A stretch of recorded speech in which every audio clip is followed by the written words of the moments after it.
ಸಭೆ ಕಲಾಪ ಮತ್ತೆ ಪುನರಾರಂಭಗೊಂಡಿದೆ.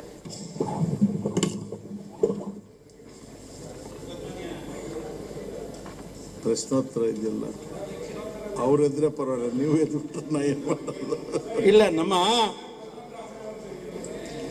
ಸಭಾಧ್ಯಕ್ಷರೇ ಹೇಳಿ, ನಮ್ಮ ಹಕ್ಕುಗಳಿಗೆ ತೊಂದರೆ ಆಗ್ತಾ ಇದೆ. ಅದೇ ಇಲ್ಲಿ ನಾವು ಬರ್ತಕ್ಕಂಥದ್ದು ರಾಜ್ಯದ ಹಿತದೃಷ್ಟಿಯಿಂದ, ರಾಜ್ಯದ ಜನರ ಹಿತದೃಷ್ಟಿಯಿಂದ ಕ್ಷೇತ್ರದ ಸಮಸ್ಯೆಗಳನ್ನ ಚರ್ಚೆ ಮಾಡಿದ್ರೆ ಪ್ರಶ್ನೋತ್ತರ ನಡೆಸದೇ ಇದ್ರೆ ನಮ್ಮ ಹಕ್ಕುಗಳು ಮಡಕಾಗ್ತಾ ಇದೆ.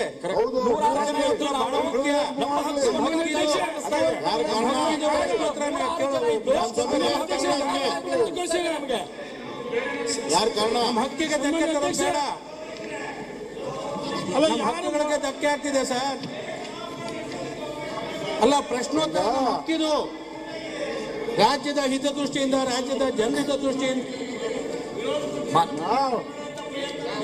ಅದನ್ನೇ ಎತ್ಕೊಳ್ಳಿಕ್ಕೆ ಅವಕಾಶ ಇಲ್ಲ ಅಂತಂದ್ರೆ ನಮ್ಮ ಹಕ್ಕಿಗೆ ಧಕ್ಕೆ ಬರ್ತಾ ಇದೆ ಸರ್. ಆಗ್ಬೋದು ಸರ್, ಒಂದು ಪ್ರಿವಿಲೇಜ್ ಮೂವ್ ಆಗ್ಲಿ, ರಾಮಸ್ವಾಮಿ ಅವ್ರದ್ದು ಒಂದು ಪ್ರಿವಿಲೇಜ್ ಮೂವ್ ಆಗ್ಲಿ ಸರ್. ಹಕ್ಕಿಗೆ ನಾವು ಚ್ಯುತಿ ಮಾಡಿದ್ದೀವಿ, ನಿಮ್ ಸಮಾಕ್ರಮಣ ಮಾಡಿದ್ದೀವಿ, ಪರೀಕ್ಷೆ ಮಾಡ್ಬಿಡಿ.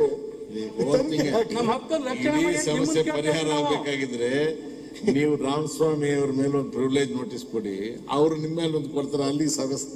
ನಾನು ಕೊಡಲ್ಲ, ರಾಮಸ್ವಾಮಿ ಅವ್ರು ನಮ್ಮ ಮೇಲೆ ನೋಟಿಸ್ ಕೊಡ್ಲಿ, ಒಂದು ಪ್ರಿವಿಲೇಜ್ ಮೋಷನ್. ನಿಮ್ಮನ್ನ ಕೇಳ್ತಿಲ್ಲ ನಾನು, ಸಭಾಧ್ಯಕ್ಷನ ಕೇಳ್ತಾ ಇದ್ದೀನಿ. ನಾವು ಪ್ರಶ್ನೆ ಕೇಳ್ತಕ್ಕಂಥದ್ದು ನಮ್ಮ ಹಕ್ಕು. ಕೇಳಿದ್ವಿ ಸ್ಪೀಕರ್ಗೆ, ನಿಮಗೆ ಹೇಳಿಲ್ಲ ಸ್ಪೀಕರ್ಗೆ ಹೆಗಡೆ ಅವರು ಒಂದು ಪ್ರಿವಿಲೇಜ್ ಮೋಷನ್ ತಗೊಳ್ಳಿ ಸರ್. ಹೆಗಡೆ ಮನೆ ಅಧ್ಯಕ್ಷೆ, ತಾವು ಪ್ರಶ್ನೋತ್ತರಕ್ಕೆ ಸಮಯ ಅನ್ನೋ ರೀತಿ ಅಲ್ಲ, ನಾನು ಅಲ್ಲ ಅವ್ರ ಪ್ರಶ್ನೆನೇ ಇಲ್ಲ, ಅದಕ್ಕೆ ನಾನು ಮಾತಾಡಿರೋದು. ಅದಲ್ಲ, ತಾವು ಪ್ರಶ್ನೋತ್ತರ ಇದೆ ಅಂತ ತಮ್ಮ ಶಬ್ದವನ್ನ ಪ್ರಾರಂಭಿಸಿದ್ರೆ, ನನ್ನ ವಿನಂತಿ ತಮ್ಮಲ್ಲಿ, ಬೆಳಗ್ಗೆಯಿಂದ ಚರ್ಚೆ ಆಗಿರೋದು, ನಾವೆಲ್ಲರೂ ಅದರೊಳಗೆ ಭಾಗಿಯಾಗಿದ್ದೇವೆ. ಈಗ ನಮ್ಮ ಬೇಡಿಕೆ ಇರೋದು ಸದನ ಸಮಿತಿ ಆಗಲಿ ಅಥವಾ ನ್ಯಾಯಾಂಗ ತನಿಖೆ ಆಗಲಿ, ಇದು ನಮ್ಮ ಒಂದು ಸ್ಪಷ್ಟವಾದಂಥ ಅಭಿಪ್ರಾಯ ಇದೆ. ಈಗ ತಮ್ಮ ಸ್ಥಾನದ ಘನತೆ ಗೌರವವನ್ನು ಎತ್ತಿಡಿಯೋದಕ್ಕೆ ನಾವೆಲ್ಲರೂ ಜವಾಬ್ದಾರರು, ಇಡೀ ಸದನದ 224 ಜನ ಅನ್ನೋದ್ರ ಬಗ್ಗೆ ಯಾವುದೇ ಭಿನ್ನಾಭಿಪ್ರಾಯ ಇಲ್ಲೇ ಇಲ್ಲ, ಆ ಸ್ಥಾನವೇ ಆಗಿದೆ. ಆದರೆ ತೀರ್ಮಾನ SIT ಅನ್ನೋ ರೀತಿಯಲ್ಲಿ ಏನು ಚರ್ಚೆ ಆಗ್ತಾ ಇದೆ, ಇದ್ರ ಬಗ್ಗೆ ನಮ್ಮ ಒಪ್ಪಿಗೆ ಇಲ್ಲ ಅನ್ನೋದನ್ನ ಸ್ಪಷ್ಟಪಡಿಸಿದ್ದೀವಿ. ಹಾಗಾಗಿ ಯಾಕೆ ತನಿಖೆಲೆ ಅಲ್ಲ, ಮಾನ್ಯ ಅಧ್ಯಕ್ಷರು ಹೇಳಿದ್ದಾರೆ, ನಾವು ರೂಲಿಂಗ್ ಕೊಡಕ್ ಬರಲ್ಲ, ಸಲಹೆ ಅಂತ ಹೇಳಿದ್ರು. ಒಂದು ನಿಮಿಷ, ಮಾನ್ಯ ಅವ್ರ ಸಲಹೆ ಅಧ್ಯಕ್ಷರೇ ಬಹಳ ಸ್ಪಷ್ಟವಾಗಿ. ಮಾನ್ಯ ಅಧ್ಯಕ್ಷರೇ, ಮುಖ್ಯಮಂತ್ರಿಗಳು ಸಹ ಬಹಳ ಮುಕ್ತ ಮನಸ್ಸಿನಲ್ಲಿ ಇದ್ದ ಹಾಗೆ ಮಾತನಾಡಿದ್ದಾರೆ. ಅವ್ರು ಮಾತನಾಡುವಾಗ ಅವರು ತಾನು ಹೀಗೆ ಇಂಥದ್ದೇ ಮಾಡ್ತೀನಿ ಅನ್ನೋದು ಸ್ಪಷ್ಟವಾಗಿ ಏನು ಹೇಳಿಲ್ಲ. ಅವರು ನೀವು ಹೇಗೆ ಹೇಳ್ತಿರೋ ಹಾಗೆ ಅಂತ ತಮ್ಮ ಮೇಲೂ ಹೇಳಿದ್ದಾರೆ. ಅದೇ ನಮ್ಮೆಲ್ಲರ ಅಭಿಪ್ರಾಯದಂತೆ ಮಾಡೋಣ ಅನ್ನುವಂಥ ಒಂದು ಉದಾರತೆ ಮಾತುಗಳನ್ನು ಹೇಳಿದ್ದಾರೆ. ಈ ಸಂದರ್ಭದಲ್ಲಿ ತಾವು ಆ ಸ್ಥಾನದಿಂದ ನಮಗೆ ಸರ್ಕಾರವೂ ಹೇಳಬೇಕು ಮತ್ತು ತಾವೂ ಹೇಳಬೇಕು, ನಮಗೆ ಇದು ಸದನ ಸಮಿತಿ ಆಗಬೇಕು, ನ್ಯಾಯಾಂಗ ತನಿಖೆ ಆಗಬೇಕು ಅನ್ನೋದು ನಮ್ಮ ಬೇಡಿಕೆ ಏನಿದೆ. ಈಗ ಅದರ ಬಗ್ಗೆ ಒಂದು ಸ್ಪಷ್ಟ ತೀರ್ಮಾನ ಈ ಸದನದಲ್ಲಿ ಬಂದ ನಂತರದಲ್ಲಿ ತಾವು ಕಲಾಪವನ್ನು ಮುಂದುವರಿಸಬೇಕು ಅಂತ ಕೇಳ್ಕೊಳ್ತೀನಿ ಅಧ್ಯಕ್ಷರೇ. ನನ್ನ ಈ ಒಂದು ಕಳೆದ 7-8 ವರ್ಷದ ರಾಜಕಾರಣದ ಅನುಭವದ ಇದ್ದೇ ಬೇಕಾದಷ್ಟು ಇಲ್ಲಿ ನಾನು ಟೆಲಿಫೋನ್ ಟ್ಯಾಪಿಂಗ್ ಬಗ್ಗೆ ರಾಮಕೃಷ್ಣ ಹೆಗಡೆ ಅವ್ರದ್ದು, ಚಂದ್ರ ಪಾಟೀಲ್ ಸಂಭಾಷಣೆ ನೋಡಿದ್ದೇನೆ. ಬಂಗಾರಪ್ಪನವರು ಬೇರೆ ಬೇರೆ ಸಂದರ್ಭದಲ್ಲಿ ನಡೆದಂಥ ಸಂಭಾಷಣೆ ನೋಡಿದ್ದೀನಿ. ಇವತ್ತು ಸುಮಾರು 8 ವರ್ಷದಿಂದ ಈಚೆಗೆ ಇವತ್ತು ಬೆಳಗ್ಗೆಯಿಂದ ಏನು ಒಂದು 3-4 ಗಂಟೆ ಚರ್ಚೆ ನಡೀತು, ವಾದ ನಡೀತು. ಬಹಳ ನಮ್ಮೆಲ್ಲ ಹೊಸ ಶಾಸಕರುಗಳಿಗೆಲ್ಲ ಒಂದು ದೊಡ್ಡ ಪಾಠವಾಗಿ ಇವತ್ತು ಈ ಒಂದು ಸಭೆನ ನೀವು ನಡೆಸಿದ್ದೀರಿ. ಬೇಕಾದಷ್ಟು ಎಲ್ಲ ಜ್ಞಾನ ಎಲ್ಲ ಆಗಿದೆ ಮಾಡಿಸಿ. ಇಲ್ಲಿ ನಿಮ್ಮ ಗೌರವ ಜೊತೆಗೆ ಎಲ್ಲ ಶಾಸಕರುಗಳ ವಿಚಾರ ಕೂಡ ನಾವು ಚರ್ಚೆ ಮಾಡಿಕೊಂಡು ನಮ್ಮ ರಕ್ಷಣೆಗೆ ಬರಬೇಕು ಅಂತ ನಾವು ಕೇಳಿದೀವಿ. ತಾವು ಕೂಡ ಎಲ್ಲರೂ ಕೂಡ ಎಲ್ಲ ವಿರೋಧ ಪಕ್ಷದ ನಾಯಕರು, ಮಾಜಿ ಸ್ಪೀಕರ್ ಅವರು, ಮಾಜಿ ವಿರೋಧ ಪಕ್ಷದ ನಾಯಕ ಈಶ್ವರಪ್ಪನವರು, ಬೇರೆ ಲೀಡರ್ಸ್ ಎಲ್ಲರೂ ಕೂಡ ನೀವೇನು ಹೇಳ್ತೀರಿ ಅದಕ್ಕೆ ನಾವು ಬದ್ಧರಿದ್ದೇವೆ, ನಿಮ್ ರಕ್ಷಣೆ ಬಹಳ ಮುಖ್ಯ, ಎಲ್ಲ ಆಗ್ಬೇಕು ಅಂತ ಕೂಡ ಎಲ್ಲ ಸಮ್ಮತವನ್ನು ವ್ಯಕ್ತಪಡಿಸಿ ನೀವು ಸರ್ಕಾರಕ್ಕೆ ಒಂದು ನಿಮಿಷ ಇರಿ ಸ್ವಾಮಿ, ನಾವು ಕೇಳಿದೀವಿ ತಾಳ್ಮೆಯಿಂದ, ಬಹಳ ಅವ್ರದ್ದು ವೇದ ವಾಕ್ಯನ ನಾವು ಕೇಳಿದೀವಿ, ನಮ್ಗೇನು ಬೇಜಾರೇನಿಲ್ಲ. ಇನ್ನ ಏನಾರು ಹೇಳಿದ್ರು ನಾವು ಕೇಳಕ್ ರೆಡಿ ಇದ್ದೀವಿ. ನಾವು ದಯವಿಟ್ಟು we are ready to accept it. ಏನ್ ಇದ್ರಲ್ಲಿ ಏನಿಲ್ಲ. ಅಲ್ಟಿಮೇಟ್ಲಿ ನೀವು ಒಂದು ನ್ಯಾಯದ ಪೀಠದಿಂದ ನಮ್ಗೆ ಏನೋ ಒಂದು ಸಜ್ಜೆ ಕೊಟ್ರಿ, ಮುಖ್ಯಮಂತ್ರಿಗಳು ತಿರ್ಗಾ ಅದನ್ನ ಚರ್ಚೆ ಮಾಡಿಕೊಂಡು ವಿಮರ್ಶೆ ಮಾಡಿಕೊಂಡು ರಾಜಕೀಯದ ಅನೇಕ ವಿಚಾರಗಳನ್ನ ವಿಚಿತ್ರವಾಗಿ ನಿಮಿಷಕ್ಕೂ ಗಂಟೆಗಳಿಗೂ ನಾವೆಲ್ಲ ತೀರ್ಮಾನಗಳನ್ನ ಬದಲಾವಣೆ ಮಾಡಿಕೊಂಡು ಚರ್ಚೆ ಮಾಡ್ಕೊಂಡ್ರೆ ನಿಮ್ಮ ಈ ಆದೇಶಕ್ಕೆ ನಾವು ಮತ್ತೆ ಬದಲಾವಣೆ ಮಾಡೋದು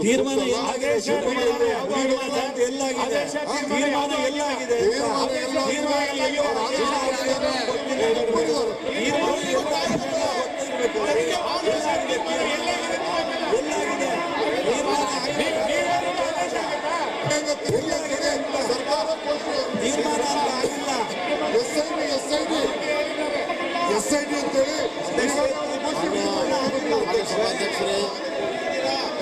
ಸಭಾಧ್ಯಕ್ಷರೇ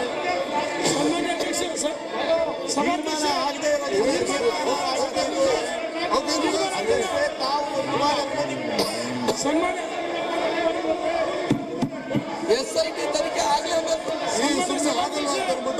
ಸರ್ಕಾರ ಆಯ್ತು ಅಂತ ಹೇಳಿದ್ಮೇಲೆ ನಿಮ್ ಕೂಡ ನೀವು ನಡೆಸ್ತೀರಾ ತನಿಖೆನಾ? ಸರ್ಕಾರನೇ ಸನ್ಮಾನ್ಯ ಸಭಾಧ್ಯಕ್ಷ ರೇವಣ್ಣ ಯಡಿಯೂರಪ್ಪರು ತೀರ್ಮಾನ ಆಗಿದೆ, ತನಿಖೆ ಆಗಲೇ. ಸನ್ಮಾನ್ಯ ಸಭಾಧ್ಯಕ್ಷ ಸನ್ಮಾನ್ಯ ರೇವಣ್ಣವರು ತನಿಖೆ ಆಗಲೇಬೇಕು. ಯಡಿಯೂರಪ್ಪರ ಮನೆಗೆ ಯಾಕೆ ಬಂದಿದ್ರು? ಈ ಕಾಂಗ್ರೆಸ್ ಸವಾಸ ಬೇಡ, ಈ ಕಾಂಗ್ರೆಸ್ ತೊಂದರೆ ಕೊಡ್ತಾರೆ, ನಮಗೆ ಬಿಜೆಪಿ ಜೊತೆ ಹೊಂದಾಣಿಕೆ ಮಾಡ್ಕೊಂತೀವಿ ಅಂತ ಬೋದು.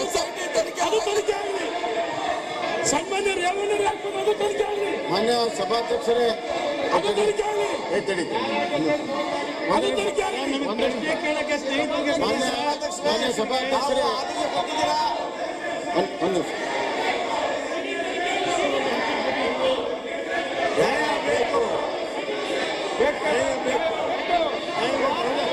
ಸನ್ಮಾನ್ಯ ಅಧ್ಯಕ್ಷ, ಈ ಸಿಡಿ ತನಿಖೆ ಆಗಲಿ. ಸಿಡಿ 40 ಕೋಟಿ ರೂಪಾಯಿ ಸಿಡಿ ಇದು ತನಿಖೆ ಆಗಲಿ.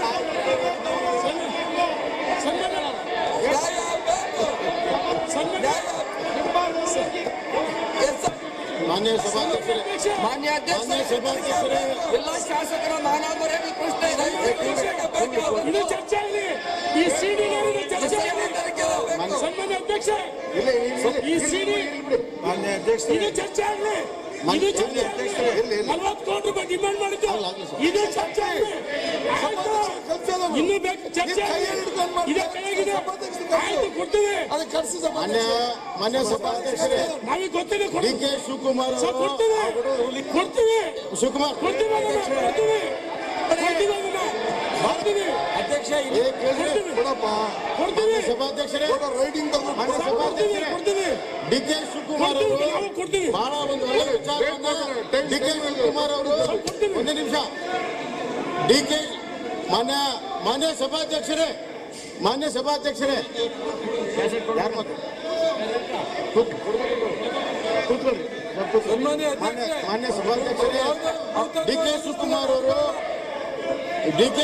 ಅವರು ಒಂದು ವಿಚಾರವನ್ನ ಇಲ್ಲಿ ಪ್ರಸ್ತಾಪ ಮಾಡಿದ್ದಾರೆ. ಟೆಲಿಫೋನ್ ಟ್ಯಾಪಿಂಗ್ ಪ್ರಕರಣದಲ್ಲಿ ಹಿಂದೆ ಇದೇ ರಾಜ್ಯದಲ್ಲಿ ನಡೆದಿರುವಂತಹ ಟೆಲಿಫೋನ್ ಟ್ಯಾಪಿಂಗ್ ಪ್ರಕರಣದನ್ನ ಅವರು ಪ್ರಸ್ತಾಪ ಮಾಡಿದ್ದಾರೆ. ಟೆಲಿಫೋನ್ ಟ್ಯಾಪಿಂಗ್ ಪ್ರಕರಣದಲ್ಲಿ ಏನಾಯ್ತು ಅನ್ನೋದು ನಮ್ಗೆಲ್ಲ ಗೊತ್ತಿದೆ. ಟೆಲಿಫೋನ್ ಟ್ಯಾಪಿಂಗ್ ಪ್ರಕರಣ ಆಪಾದನೆ ಬಂದ ತಕ್ಷಣನೇ ಅವತ್ತು ಮುಖ್ಯಮಂತ್ರಿಗಳು ರಾಜೀನಾಮೆ ಕೊಟ್ಟು ಜುಡಿಷಿಯಲ್ ಇನ್ಕ್ವೈರಿ ಮಾಡಿದ್ರು. ಅವತ್ತು ಜುಡಿಷಿಯಲ್ ಇನ್ಕ್ವೈರಿ ಮಾಡಿದ್ರು. ಅದನ್ನೇ ಕೇಳ್ತಾ ಇರೋದು. ಪ್ರಸ್ತಾಪ ಮಾಡಿದ್ದಾರೆ.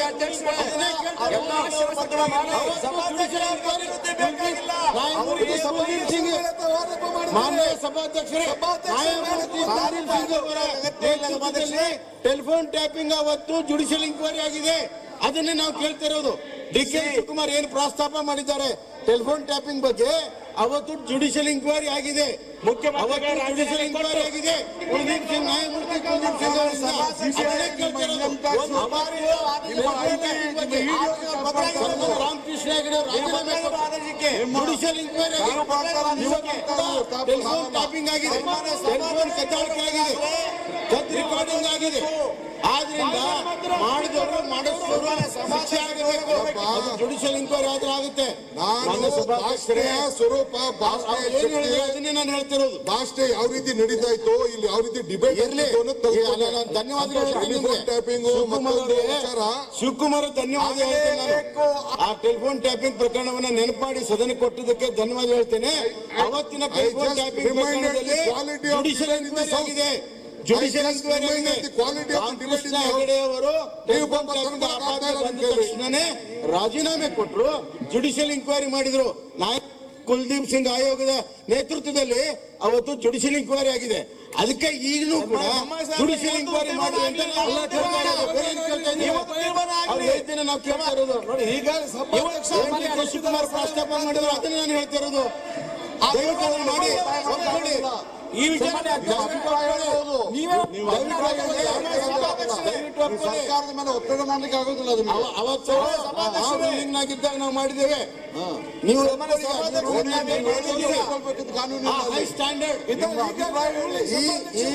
ಈ ಪೀಠದ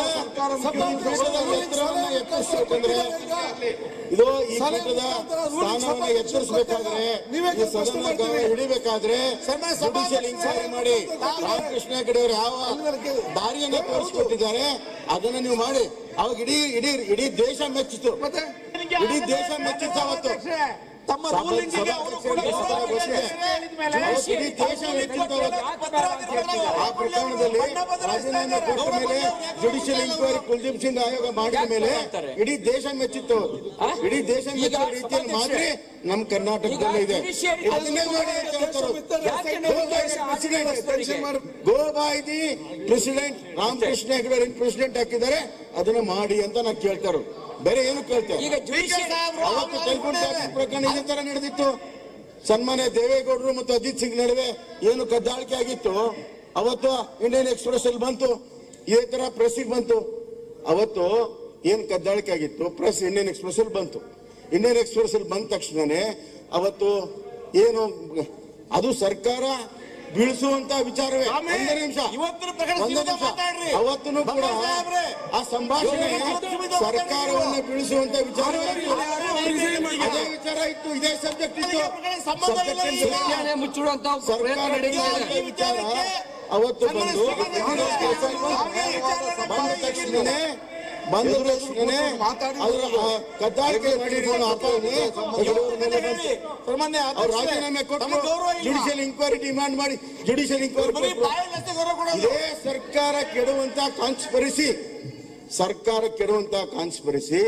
ಅವತ್ತು ಅಜಿತ್ ಸಿಂಗ್ ಮತ್ತು ದೇವೇಗೌಡರ ಮಾಜಿ ಪ್ರಧಾನಿ ಗೌರವಾನ್ವಿತ ದೇವೇಗೌಡರ ನಡುವೆ ಇರುವ ಸಂಭಾಷಣೆ ಅವತ್ತು ಇಡೀ ಇಂಡಿಯನ್ ಎಕ್ಸ್ಪ್ರೆಸ್ ಅಲ್ಲಿ ಬಂತು. ಬಸವರಾಜ್ ಅವರೇ, ಅಲ್ಲ ಬಂದಿದ್ದಂತೂ ನಿಜ ಸರ್, ಸ್ವಲ್ಪ ಬಂದಿರೋದು ನಿಜ ಅಥವಾ ನಾನು ಸುಳ್ಳು ಹೇಳ್ತಾ ಇದ್ದೇನೆ? ಇಷ್ಟೊತ್ತು ಅನ್ಇಂಟರಪ್ಟೆಡ್ ಆಗಿ ಮಾತಾಡಿದ್ರಿ, ನಾನೇನು ಮಾತಾಡಲಿಲ್ಲ. ಇಲ್ಲಿ question of destabilising the government and all those things ನನ್ನ ಕನ್ಸರ್ನ್ ಅಲ್ಲ. ನಿಮಗೆ ಶಕ್ತಿ ಇದ್ರೆ ಡಿಸ್ಟೆಬಿಲೈಸ್ ಮಾಡ್ರಿ, ಅವ್ರಿಗೆ ಶಕ್ತಿ ಇದ್ರೆ ಅವ್ರು ಸ್ಟೆಬಿಲೈಸ್ ಮಾಡಿಕೊಡ್ತಾರೆ. ನಾನು ಅಂಪೈರ್ ಮಾತ್ರ. ನನ್ನ ಹೆಸರು ಪ್ರಸ್ತಾವನೆ ಆಗಿರೋ ಕಾರಣದಿಂದ ಆ ವಿಚಾರವನ್ನು 2 ದಿವಸಗಳ ನಂತರ ಇವತ್ತು ನನಗೆ ಅವಕಾಶ ಸಿಕ್ಕಿದ ತಕ್ಷಣ ಸದನದ ಗಮನಕ್ಕೆ ತಂದಿದ್ದೀನಿ. ಸದನದಲ್ಲಿ ಎಲ್ಲ ಭಾಗದ ಜನರು ಎಲ್ಲ ಕಡೆಗಳಿಂದ ನನ್ನ ಪುಣ್ಯಕ್ಕೆ ನನ್ನ ಮೇಲೆ ವಿಶ್ವಾಸ ಇಟ್ಟು ಒಳ್ಳೆ ಮಾತುಗಳನ್ನು ಹೇಳಿದ್ದೀರಿ. ನಾನು ಸ್ವಲ್ಪ ದೂರ ಹೋಗಿ ಒಂದು ನಿರ್ಣಯ ತೆಗೆದುಕೊಳ್ಬೇಕು ಅಂತ ಇದ್ದಂಥದ್ದನ್ನು ಕೂಡ ಕೆಲವರು ಮಾಡಿದ ಸೂಚನೆ ಮೇರೆಗೆ, ಅವರ ಅಭಿಮಾನದ ಮಾತುಗಳ ಮೇರೆಗೆ ನಾನು ನನ್ನನ್ನು ನಿಗ್ರಹಿಸಿಕೊಂಡಿದ್ದೇನೆ. ನಾನು ಇಷ್ಟನ್ನೇ ಹೇಳಿದ್ದೇನೆ, ಯಾವ ವಿಷಯಕ್ಕೆ ನನ್ನ ಹೆಸರು ಪ್ರಸ್ತಾಪ ಆಗಿದೆ ಅವರು ಮಾತಿನ ತಾತ್ಪರ್ಯದಲ್ಲಿ ಅರ್ಥವಾಗುತ್ತೆ, ಅವರು ಈ ಪ್ರಕ್ರಿಯೆಯಲ್ಲಿ ಹಿಂದೆ ತೊಡಗಿದ್ದವರು ಅಂತ ಹೇಳಿ ನಿಶ್ಚಿತವಾಗಿ ಅವರ ಮಾತಿನ ಧೋರಣೆಯಿಂದ ಅವರು ಈ ಸಭೆಯ ಸದಸ್ಯರು ಅನ್ನೋದು ನನಗೆ ಗೋಚರ ಆಗ್ತಾ ಇದೆ. ವಾಯ್ಸ್ ನನಗೆ ಪರಿಚಯ ಇಲ್ಲ. ಮೆಟೀರಿಯಲ್ ಫ್ಯಾಕ್ಟ್ ನಿಮ್ಮ ಮುಂದೆ ಪ್ಲೇಸ್ ಮಾಡಿದ್ದೀನಿ. ಮೆಟೀರಿಯಲ್ ಪರ್ಟಿಕ್ಯುಲರ್ಸ್ನ ನೀವು ಎಕ್ಸ್ಟ್ರಾಕ್ಟ್ ಮಾಡ್ಕೊಳ್ಳಿ. ಜುಡಿಷಿಯಲ್ ಎನ್ಕ್ವೈರಿ ನೀವು ಹೇಳಿದ್ದು ಕುಲ್ದೀಪ್ ಸಿಂಗ್, ಎಲ್ಲ ಜುಡಿಷಿಯಲ್ ಎನ್ಕ್ವೈರೀಸ್ ಕೂಡ ಟೈಮ್ ಕನ್ಸ್ಯೂಮಿಂಗ್ ಆಗುತ್ತೆ. ನನಗೆ question of relief for me 15 days ಒಳಗೆ ನೀವು ನನಗೆ ರಿಸಲ್ಟ್ ಕೊಡಿ ಅಂತ ಹೇಳಿದ್ದೇನೆ. ಪುನಃ ಈ ಸದನಕ್ಕೆ ನಾನು ಅತ್ಯಂತ ನಮ್ರತೆಯಿಂದ ಹೇಳ್ತಾ ಇದ್ದೇನೆ, ವಿ ಮೇ ಚೇಂಜ್ ಕಾಲಕ್ಕೆ ಕೂತ್ಕೊಳ್ಳಿ. ಕಾಲಕ್ಕೆ ಕೆಲವರು ಯಾಕ್ರಿ ಏನಪ್ಪ ಚಪ್ಪಾಳೆ ತಟ್ಟಂಥದ್ದು ಏನಾಗಿದೆ? ಕಾಲಕ್ಕೆ ಜನರ ನಿರ್ಣಯದಂತೆ ಆ ಕಡೆಯವರು ಈ ಕಡೆಯವರು ಇದು ಆಗ್ತಾ ಇರುತ್ತೆ. ಪ್ರಜಾಪ್ರಭುತ್ವದ ಧರ್ಮ ವೈಶಿಷ್ಟ್ಯ ಇದು. ಯಾವುದೇ ಸರ್ಕಾರದಲ್ಲಿ ಒಬ್ಬರು ಮುಖ್ಯಮಂತ್ರಿ ಆದ ಕ್ಷಣಕ್ಕೆ ಸರ್ಕಾರಿ ಸೇವೆಯಲ್ಲಿ ಇರ್ತಕ್ಕಂಥವ್ರು ಎಲ್ಲರೂ ಕೂಡ ಅವರ ಆದೇಶದಂತೆ ಅವರ ಅಧೀನದಂತೆ ಇರ್ತಾರೆ ಅಂತ ಭಾವಿಸ್ತಕ್ಕಂಥದ್ದು ಸರಿಯಾದ ಕ್ರಮ ಅಲ್ಲ. ಯಾವುದೇ ಕಾನೂನು ಬಾಹಿರ ನಿಯಮ ಬಾಹಿರವಾಗಿರ್ತಕ್ಕಂಥ ಆದೇಶಗಳನ್ನು ಅವ್ರು ಕೊಟ್ರೆ ಎದೆ ಎತ್ತಿ ನಿಂತು ಅದನ್ನ ನಿರಾಕರಣೆ ಮಾಡ್ತಕ್ಕಂಥ ಅಧಿಕಾರಿಗಳಲ್ಲಿ ನಮಗೇನು ಕೊರತೆ ಇಲ್ಲ. ನಮ್ಮ ರಾಜ್ಯನೂ ಮುಂದಿದೆ. ಮುಖ್ಯಮಂತ್ರಿಗಳು ಕೂಡ ಆ ಮಟ್ಟಕ್ಕೆ ಹೋಗಿ ತಮ್ಮ ಎಲ್ಲ ಸಂಹಿತೆಯನ್ನ ಮೀರಿ ಆ ತರದ ತಪ್ಪು ಆದೇಶಗಳನ್ನು ಕೊಡ್ತಾರೆ ಅಂತನೂ ನಾನು ನಂಬಿಲ್ಲ. ಸದನ ಸಮಿತಿ ಸಾಧ್ಯ ಇಲ್ಲ ಅಂತ ಈ ಕಾರಣಕ್ಕೆ ಹೇಳಿದ್ದೀನಿ. ಇಲ್ಲಿಯ ಸಭಾಧ್ಯಕ್ಷ ಕೂತ್ಕೊಳ್ರಿ, ಮಾತಾಡ್ತಾ ಇದ್ದೀನಿ. ಕೂತ್ಕೊಳ್ರಿ, ಆಮೇಲೆ ಮಾತಾಡೋದು. ನೀವು ಕೂತ್ಕೊಳ್ರಿ, ನೀವು ಕೂತ್ಕೊಳ್ಳಿ. ನೀವ್ಯಾರು ಹೇಳ್ಬೇಡ್ರಪ್ಪ, ನೀವ್ಯಾರು ಹೇಳ್ಬೇಕಾಗಿಲ್ಲ.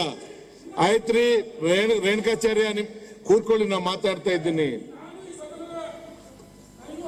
ನಾನು ಸದಸ್ಯನಿದ್ದೀನಿ, ದಯಮಾಡಿ ನಿಮ್ಮಲ್ಲಿ ವಿನಂತಿ ಮಾಡ್ತೀನಿ, ಒಂದಕ್ಷರ ಕೂಡ ಅವ್ರು ಹೇಳೋದನ್ನ ರೆಕಾರ್ಡ್ ಮಾಡಬೇಡಿ. ರೇ, ಎಲ್ಲಿಂದ ಬರುತ್ತೆ ನಿಮಗೆ ಗಟ್ಸು? ಹೇಳ್ತಾ ಇದ್ದೀನಿ, ಪ್ಲೀಸ್ ಸಿಟ್ ಡೌನ್ ಅಂತ. Can you not sit down? You want me to behave like a dictate? ಕೂತ್ಕೊಳ್ರಿ, ದಯಮಾಡಿ ಕೂತ್ಕೊಳ್ಳಿ, ವಿನಂತಿ ಮಾಡ್ಕೊಳ್ತಾ ಇದ್ದೀನಿ, ಕೂತ್ಕೊಳ್ಳಿ ಪ್ಲೀಸ್. ಬಸವರಾಜ್, ಆ ಕಾರಣಕ್ಕೆ ಜುಡಿಷಿಯಲ್ ಎನ್ಕ್ವೈರಿ ನಾನು ರೂಲ್ ಔಟ್ ಮಾಡೋದಕ್ಕೆ ಒಂದೇ ಕಾರಣ, it's time consuming process. 15 days ಅಲ್ಲಿ ನನಗೆ ರಿಲೀಫ್ ಸಿಗದೆ ಹೋದ್ರೆ ನಾನು ಇದನ್ನು ನೆವರ್ ಎಂಡಿಂಗ್ ಆಗಿ ಈ ಬ್ಲೆಮಿಶ್ ಅನ್ನು ತಲೆ ಮೇಲೆ ಹೊತ್ಕೊಂಡು ನಾನು ತಿರುಗಕ್ಕೆ ನಾನು ತಯಾರಾಗಿಲ್ಲ. ನನ್ನ ಎಕ್ಸ್ಟ್ರೀಮ್ ಡಿಸಿಷನ್ ನಾನು ಮಾಡಿಫೈ ಮಾಡ್ಕೊಂಡಿದ್ದೇನೆ. ಅದಕ್ಕೆ ನಾನು ಮಾನ್ಯ ಮುಖ್ಯಮಂತ್ರಿಗಳಿಗೆ ಸಲಹೆ ನೀಡಿದ್ದೇನೆ, SIT ಅನ್ನು ಮಾಡಿ ತ್ವರಿತಗತಿಯಲ್ಲಿ ಕ್ಲೋಸ್ ಮಾಡಿ ಕೊಡಿ ಅಂತ ಹೇಳಿ. I cannot reverse my decision or modify my decision.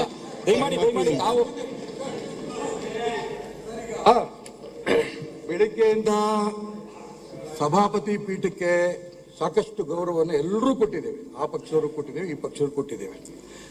ನಮ್ಮೆಲ್ಲರೂ ನಿರೀಕ್ಷೆ ಏನಿತ್ತು ಅಂತಂದ್ರೆ, ಈ ಸಭಾಪತಿ ಪೀಠ, ಸಭಾಧ್ಯಕ್ಷ ಸ್ಥಾನ ಮುಖ್ಯಮಂತ್ರಿಗಳ ಮುಖಾಂತರ ಏನು ಅನ್ಯಾಯ ಆಗಿದೆ, ಅನ್ಯಾಯ ಹೊರಗೆ ಬರೋದಕ್ಕೆ ಒಂದು ರೂಪ ಬರುತ್ತೆ ಅಂತ ನಾವು ಅನ್ಕೊಂಡಿದ್ದು.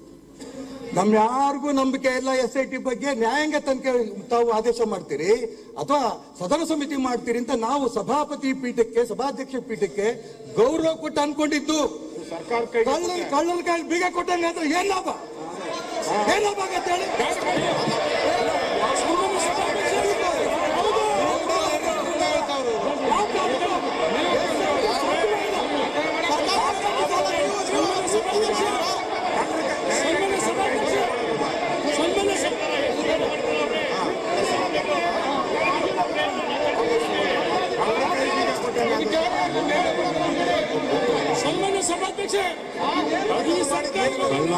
ಕಳ್ಳ ಅನ್ನೋ ಪದಾನ ಎಕ್ಸ್ಪೆಂಡ್, ಕಳ್ಳನ ಕೈಗೆ ಬೀಗ ಕೊಟ್ಟು ಅಂತ ಹೇಳಿದರೆ ಆ ಕಳ್ಳ ಅನ್ನೋ ಪದಾನ ಎಕ್ಸ್ಪೆಂಡ್ ಮಾಡಿ ಕಳ್ಳ ಅಂತ ಹೇಳಿದಾರಲ್ಲ ಅವರು.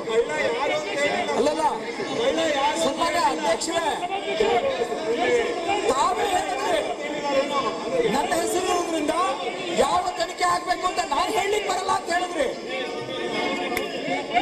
ಸರ್ವಾನ್ ಮಾತಾಡಲ್ಲ, ನೀವು ಮಾತ್ರ, ನಾವಲ್ಲ. ರಾಮದಾಸ್